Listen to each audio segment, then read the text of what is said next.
महाभारत की रचना करने वाला ही था, गणेश जी लिखने वाला था। सूत जी सोनम जी को कथा सुनाता, तब सोनम जी कहता है कि आगे क्या हुआ।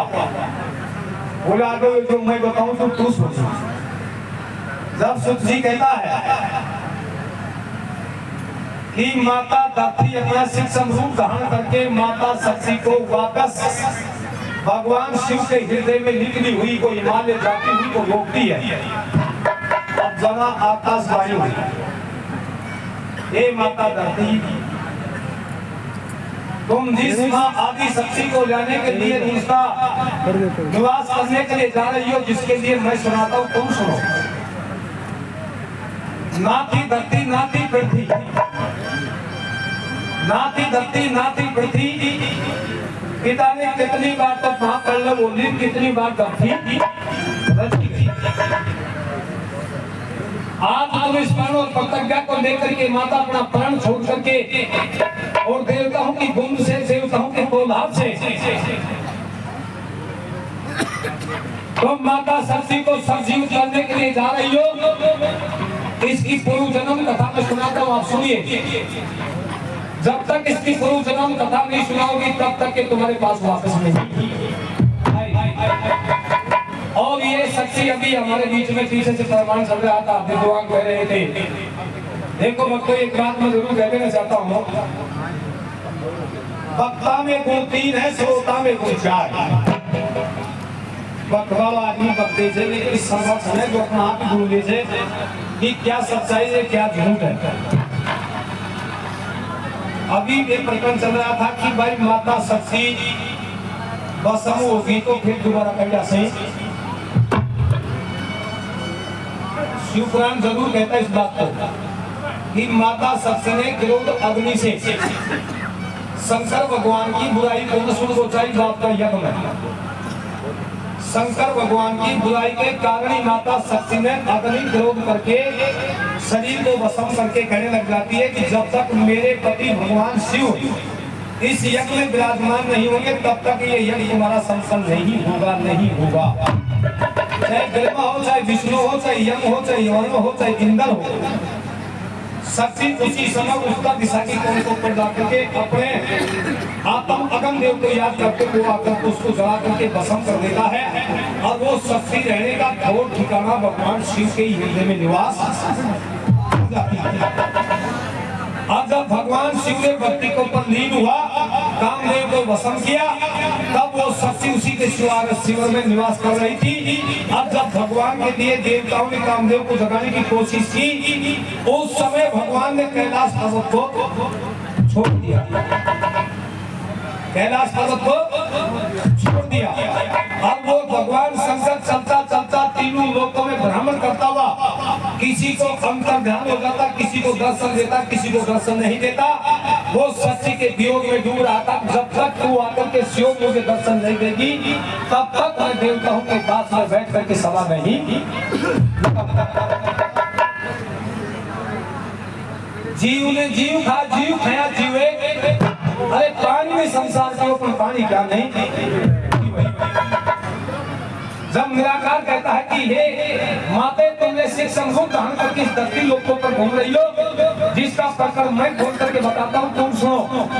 जब सूत जी सोनम जी से बताता है कि जब उसी समय आकाशवाणी कहती है कि हे धरती माते, जिस प्रकार से मैंने मेरी काट से मैल उतारा था, मैल नाम मर्द का होता है, भक्ति नाम स्त्री को होता है। बना को तो चाहो तो मर्द बनेगी स्त्री। मैंने उसको देख करके कहा कि बेटी तुम मेरी बेटी है, जो भी मेरे पास शक्ति है वो टोटल शक्ति में तेरे अंदर निवास करता। तुम धरती लोग को पर जाओ, जब तो चीर करके जाओ, धरती की रचना करो। जब उसने जलदेव को दावा देती देती देती जल के ऊपर आई तो आकर के देखी तो ना कोई दर्शक, ना कोई पशु, ना कोई पक्षी, ना कोई इंसान, कुछ भी लेने देने को ना तो फिर देख बड़ी जल। उसी समय माता शक्ति के हाथ से पहला छाला फूटता है, पहला छाला फूटता है, जिससे भगवान ब्रह्मा जी का जन्म होता है। उसकी सुंदरता को, उसकी खूबसूरता को देख करके ओम मुद्राकार ने शशि के हृदय में कामदेव पर निवास कर दिया। और कामदेव पर निवास करते समय शशि का मन दिखदिखा गया।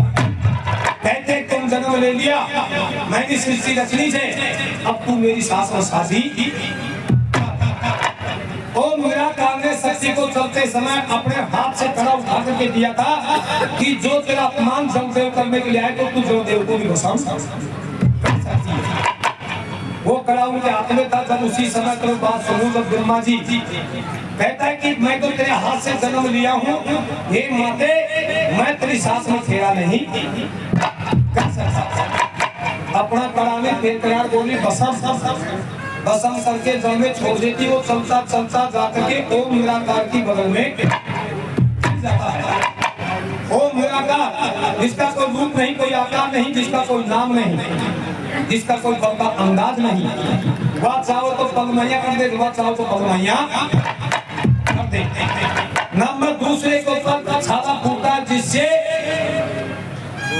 भगवान विष्णु का जन्म होता है, जिससे भगवान विष्णु का जन्म। उसकी खूबसूरती और उसकी सुंदरता को देख करके फिर कहने लग जाते हैं तुम मेरे साथ में साझी।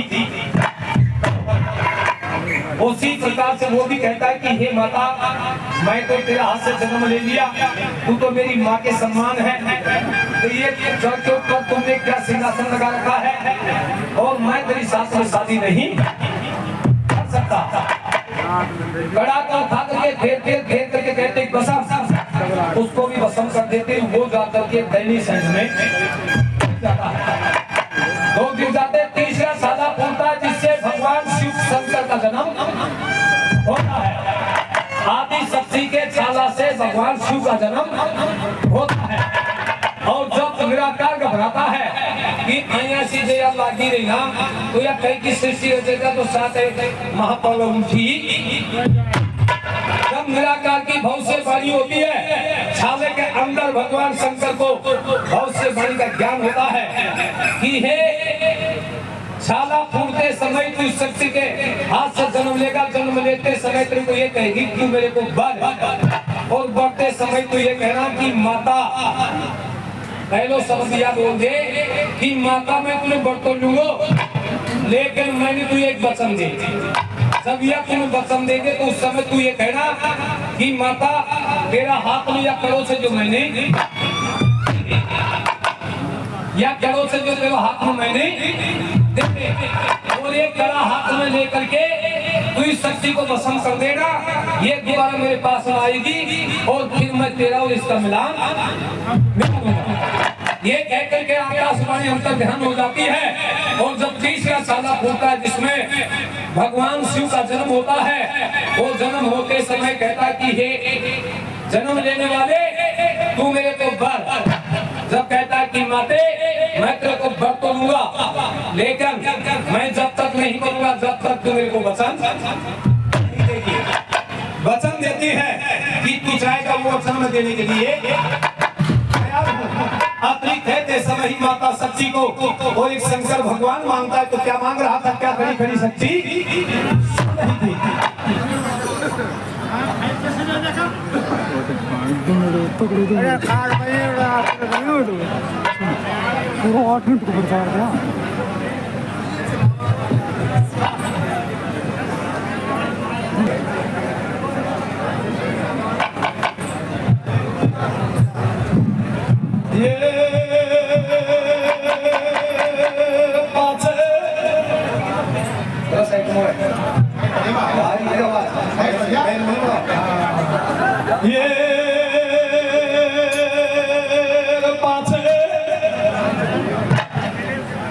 ब्याह करूं तेरा सही,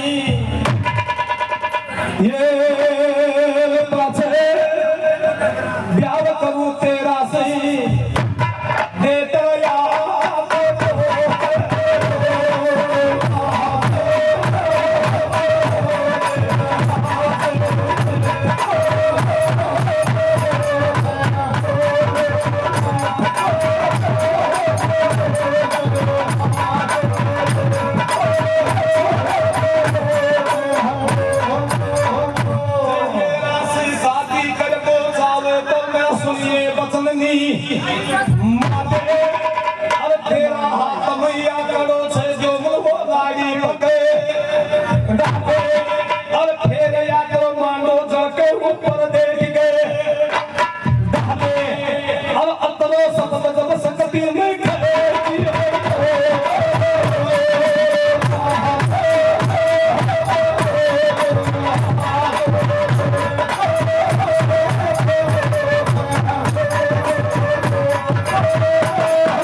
देख ली और मैं तेरे कना पतन मांग लियो मेरा वादा देख लूं और जब खंड कैसे शंकर लुकानी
का अंग कट्या न्यारा न्यारा चाय बनाया से और ऐ सपा में छोटी मंगा दाइयो ऐ मैं बैठा से दे और यूं में बोलियो बाबा दिल में की भगे और झूठ सास को फैसला कर मारे मुंह का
खत्म कर दो, सुनो एक सौ